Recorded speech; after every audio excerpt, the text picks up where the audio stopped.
Habang na-picture taking kami dito sa hallway ay nabutan kami ni Baby Boy. Hi, ako si Jovi, 10 taon mahigit ng kasambahay sa pamilyang Pakistani. At ito na nga guys, ang part 2 ng ating video kahapon. At nandito na kami sa hallway, papasok na kami sa restaurant. Ang sabi ni Madam kasi ay hotel, pero ayan, nandito pala kami sa Palace Restaurant. At bago kami papasok ay sabi nga ng amo kong lalaki ay mag-picture taking kami dito sa hallway kasi sa loob mahirapan na kami mag-picture taking kasi maraming tao.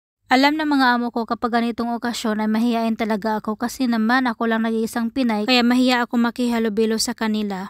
At habang nag-picture-picture kami dito ay dumating na nga si Baby Boy at yung mama at papa niya. Late pala sila ngayon guys kasi sobrang traffic daw kaya ayan nagmamadali. Agad kinuha ng amo kong lalaki ang bata. Mahilig talaga yan siya sa bata guys. As in kahit tingnan nyo naman yung kamay niya nagkaganyan yan pero kinuha pa rin niya yung bata. Habang papalapit nga sila sa mga amo ko ay tinanong nga nila anong nangyari sa kamay ni sir. Pero sabi ni sir wala lang daw kaya kinuha niya yung bata. Ayaw pa sana ibigay yung bata pero yan gustong gusto talaga ng amo ko. At ngayon nga sabi ni sir ay magpicture daw muna tapos binigay na naman niya kay madam kasi masakit daw yung kamay niya. O diba bagay na bagay sa kanila magkaapo. Paano na lang kaya kung alaga ko magkaanak? Siguro sila ang magtabi sa bata matulog, hindi ang alaga ko. Pagkatapos magpicture ay kinuha na agad ni madam kasi sabi ni sir masakit na daw yung kamay niya. At saka pumasok na kami dito. At saka guys ang dami na palang tao sa loob. Akala namin ay kami yung nauna kasi maaga pa pero mas marami yung mas excited pa sa amin. O tingnan nyo naman ang loob. Diba? Ang daming tao. Char. Ang ganda ng venue. At may nahagilap akong maganda pero ayaw ngumithi. Charot. At ayan na nga guys, yung bata pinagpasapasahan nila kahit saan napunta yung bata. Tulog lang yung bata, hindi siya umiiyak. Hindi niya alam kahit sino na yung kumarga sa kanya. At ayan, nandiyan na sa harap ang pastor namin. Magsimula na ang seremonya. Yung babaeng tumayo, siya yung pinsan ng papa ng bata. At ayan, pumunta nga siya doon sa kabila guys kasi kinuha niya yung bata. O diba, ang layo ng narating ng bata. Batang bata pa pero lagan na. At yan yung isang pastor namin, siya yung opening prayer. Kaya kinuha na yung bata kasi mag-ampo na. Ganito sila magdasal guys. Kapag magdasal na sila ay magtabon sila sa ulo or magtakip sila ng ulo. O diba? Sobrang ganda nila kasi nasa Bible kasi yan guys. Kapag magdasal ay dapat takpan yung buhok or yung ulo. Kaya ayan, makikita nyo dyan, nag-sharing pa sila ng pangtakip ng ulo kasi yung iba hindi nakadala ng pangtakip ng ulo. Kasi nga parang party-party kasi ngayon kaya pang casual-casual yung mga damit ng iba. Pero hindi talaga maiwasan na may mga tao na kahit nagdasal ay mag-selfie-selfie dyan. Gaya ko, nagdasal pero ayan, ako naman itong nag-video-video dito, diba? Sorry Lord.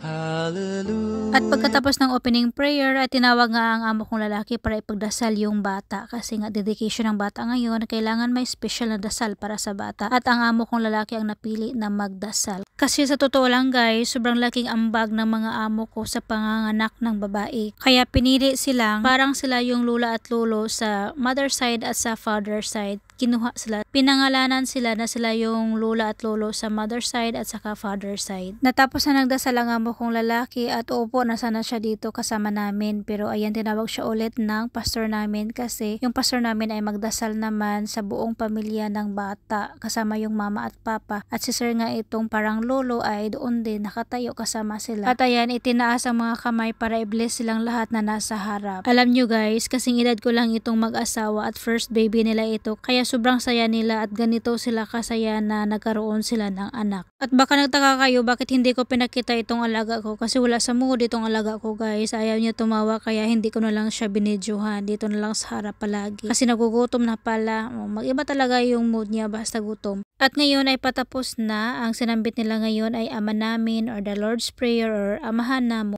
At pagkatapos ng closing prayer ay pinatawag itong mga amo ko sa harap. At dito nga tinanong sila kung ano ang real relationship nila kasi sabi daw na mag-asawa ay para daw silang lula at lolo both sides, sa mother side at saka sa father side. Sa haba ng sinasabi ng amo ko, ang naintindihan ko lang ay sabi niya na sobrang napamahal daw niya ang mag-asawang ito. Pero yung iba hindi ko na naintindihan kaya ayan, pasensya na kayo. At yan guys, sobrang haba ng message ng amo kong lalaki. Meron din siyang message para sa bata. At syempre, hindi magpahuli itong amo kong babae. Kailangan din may speech siya na sa kanya din. Pagkatapos nila magbigay ng speech ay sinabihan kami ng mama ng bata na kumain na daw. Kami yung pinakaunang nagpila dyan guys, kaya kami una yung kumain. O, tingnan nyo yung alaga ko. Kasi galing siya sa academy tapos sinundo lang namin at dumiretso na kami dito kaya hindi siya nakapag-snack, gutom siya. So uwi na kami at yan si Baby Nathan at saka papa niya. Thank you Baby Nathan, nabusog ako at saka nag-enjoy. At yan lang guys, thank you for watching. Bye bye, God bless everyone.